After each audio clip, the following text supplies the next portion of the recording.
in Elizabethtown, Kentucky this weekend. So Kenzie will be down there shooting some pictures. So if you're in that area, a couple good events going on. And then we'll strike it back up here in a little bit. We'll talk about some upcoming events as well. But I got a new segment, Mike, I'm excited about. You kind of brought the throwback thing that we're going to do at 9 o'clock tonight after Colt Whitworth. But I'd love to know, Mike, and I think you as a puller as well, as an announcer, why did a puller name their tractor how they named it? You know what I mean? Or their truck. Oh, yeah. There's a lot of, well, we were drunk and we just called it the red tractor. Or we got some, there's some good. Go ahead, Mike. Stop using the words green, red, deer, and binder in the names for your tractors. Like we're out. They've all been used. Every combination or buck, they're done. So if you guys are sitting around in the shop drunk, green, red, binder, buck, deer, they're done. There's none left. You can't use those names anymore. So without further ado, our new segment, how did you name your puller? Oh, we got to grab, yay, Kenzie. First up, we have Donnie Reef. Oh, cool. This is a fun story. This is a fun one. Got named in 1986, and my lovely wife presented me with a new Centennial license plate that read Rags 84. She did that because at 3 a.m. one morning while working on my pull truck, she stopped me to have a burger. When finished, I turned around and placed my new intake manifold on over all the rags I had placed in the valley of the motor while cleaning the old gasket material. Obviously, this was all her fault for interrupting the chief mechanic while in the midst of an integral part of engine building, rags. That's good stuff. How did you name your puller? Next one up. This one's cool. Justin LaFollette. Justin LaFollette. Sorry, Justin. Long story short, this tractor was built as a pro farm by my dad, Dexter. He passed away suddenly and never seen it finished. It was later converted to a light pro and was renamed in his memory. That's the kind of stuff, Mike. That's just awesome. So how did you name your puller? John Bohr. It was my grandfather's Chiefs pickup. Chiefs pickup. Is that like Kansas City Chiefs, you think, like Mike? No, like Fire Chief. Sorry. Kenzie, over. Woo! Kenzie got her hair dyed all blonde today, guys, on that deal. It was my grandfather Fire Chiefs pickup. He gave it to me. I was doing the Chiefs thing because of Mike. He's a Chiefs fan. I got it now. I was a Packer fan until the Vikings stomped on. Getting my tomahawk chop going on back here in the behind the screen. He gave it to me, and we built it into a street class puller. And while one of my best friends, Jason Miller, and I were building it, I got a fire call, and the dispatcher said, "Respond code 3." And that's when we said, "That's the name." We have ran lights and sirens every time it goes down the track. So really cool, really cool. How did you name your puller? Chris Daniels, Baby Huey, was what the guys at work nicknamed me when I was an apprentice operator. When I went to my first truck pull in 1986 in Plymouth, California, they asked me what I wanted to name my truck, and the crew said, "What about the Baby Huey Special?" So we wrote it on the side of my primered 65 Ford. Later, we shortened it to just Baby Huey. As many know, Baby Huey was a giant, super strong duck cartoon in the 1950s. We like to think the duck is all grown up now and stronger than ever. And the stance on that truck is just badass. It was at the Pullers Championship, and we're going to see it November 8th and 9th at the Golden State Invitational, assuming they get invited. I would assume the Baby Huey would be there. I should check with Massetti before I start pronouncing his lineups there. What do you got next, Kenzie? Flynn Ag, short but sweet. The tractor's called Haywired. Haywire, it's actually wired ... This would be an interesting conversation to have. So, Kenzie, don't leave yet. Mike, what do you think they mean by this? It's actually wired.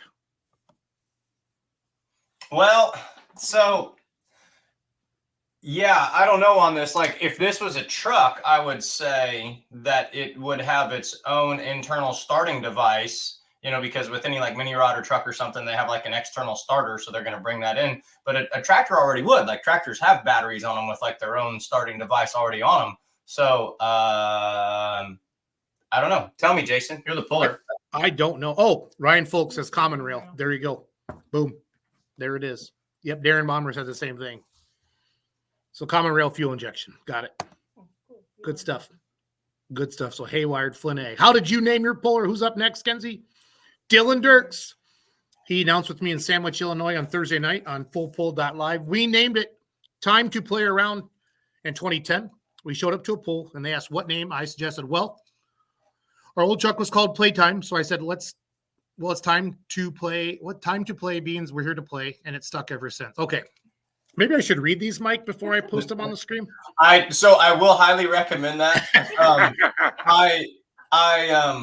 on the other podcast I do, I do the When the Smoke Clears, and I was just attacking those with no batting gloves, so to say. And I was just reading them live, and I hit a couple on there where I was like, ooh, that's a really candid response from this puller. Maybe I should read these beforehand next time. So yeah, I've learned that. So I said, well, it's time to play. Beans were here to play, and it's stuck ever since. So if I read that properly, it makes sense. So Kenzie, what do you got next? How did you name your puller? Easy Money. Jacob Wiley. Named Easy Money after my late granddad. They called him Easy. So every pass down the track, I know he's there with me. Oh, now, I like that. Yeah. That's cool. Mhm. We should have a moment of silence. That's about as long as we're going to be silent. That's a big deal for you and I, Jason. I know. I was going to say, Kenzie, I'm thinking about getting a clock to see how long we can be quiet some nights. How did you name your puller? Ralph and Mary Tramp out there in Oregon named it because I'm a Vietnam veteran. And that truck is pulling for vets. You can see it on the front of it. I actually have one of their crew shirts. I met them out there at the Golden State Invitational out there in Madera, California. Again, Full Pull Live will be out there November 8th and 9th. But I'm excited for that. And again, if you're wondering, we got more of these to go yet, but if you wondered how you want to get featured, we're going to be asking these every week, and then we're going to grab as many as we can. But this is fun for your fans, and this is something to post on your own Facebook too, guys, and your Snapchat and your TikTok. Let your fans know how did you name your puller. Who do you got next, Kens? Derek Hoosier. Named off my last name. Always heard growing up, who's your daddy? Dude, that's a nickname, That's the man. best one so far. That's a nickname. Who's your daddy? Who is your daddy, Mike? Oh, Mr. Brad. How did Kevin Davis is checking in? Imagine that pulling team. Now check out that truck. It was the name that the truck came with from the old owner. The truck was always right in the mix to win it every time. So one of the announcers started saying, "Imagine that." There he is again. It's big shoes to fill, and we haven't quite got the setup right yet to keep the namesake going yet. I'd like to know a little bit more about that class. That looks with the cut tires on the smaller cubic inch there. I'm going to find out more about that, Mike. Mike, you love trucks. That's your next assignment, okay? Buddy? As an English teacher, I want to know a little bit more about that spelling. I find that very intriguing with the Imagine That truck right there. So I want even more backstory on that one. How did you name your puller? Crushing It pulling team. One of a kind Black International 1066 called Crushing It got its name from the third generation family owned soybean crush plant based out of Salem, Ohio. Oh, that's cool. I like that thing that. is sharp. I want to. Cool. We need more pictures of that. Yeah. That chart. Why are you laughing? Oh, Burkholz. Oh yeah, Burkholz is the best. Yeah. Okay, so is he the last one? Yeah. And then, but drum roll. This is where you gotta get sound effects. Kenzie. So I posted this on my Facebook on the way home, or Kenzie did on my Facebook on the way home from Woodbury, Tennessee. And Colin Burkholz, everybody know they have an International 1456, beautiful light pro stock with no name. So check out this comment. Colin Burkholz says, "Really?" And I said, "Colin Burkholz, you don't qualify for this contest." So this is a new segment we're going to bring every Monday night to Let's Grow Pulling. How did you name your puller? Follow us on Facebook. Hope's going to be putting up a question. And we'll just go through the comments and answer the question. You got one more? Well, Kenzie, you're my one in charge. Oh, this is a good one too. Yeah. Is that Jason Goody or Gutty? How about good? How about good? Yeah. Is it good? I think so. You think so? Somebody let me know in the comments. How about good? Thanks, Kenzie. Disposable pleasure was from a line in a James Bond movie and is in the Bible. Grew from there with the DP theme name on a Pro Stock 4x4, an 85 Limited Pro, and now a Pro Field. Or no, an 85 and now a Pro Field. So disposable pleasure. So that's a threesome, as we like to call that, Mike. So no, I said that wrong. Yes. Mike. Trifecta. Trifecta. Thank you. Thank you, Mike. Don't worry, I got you. For and bailing me out of that. That's a three. So put our graphic back up, Kenzie.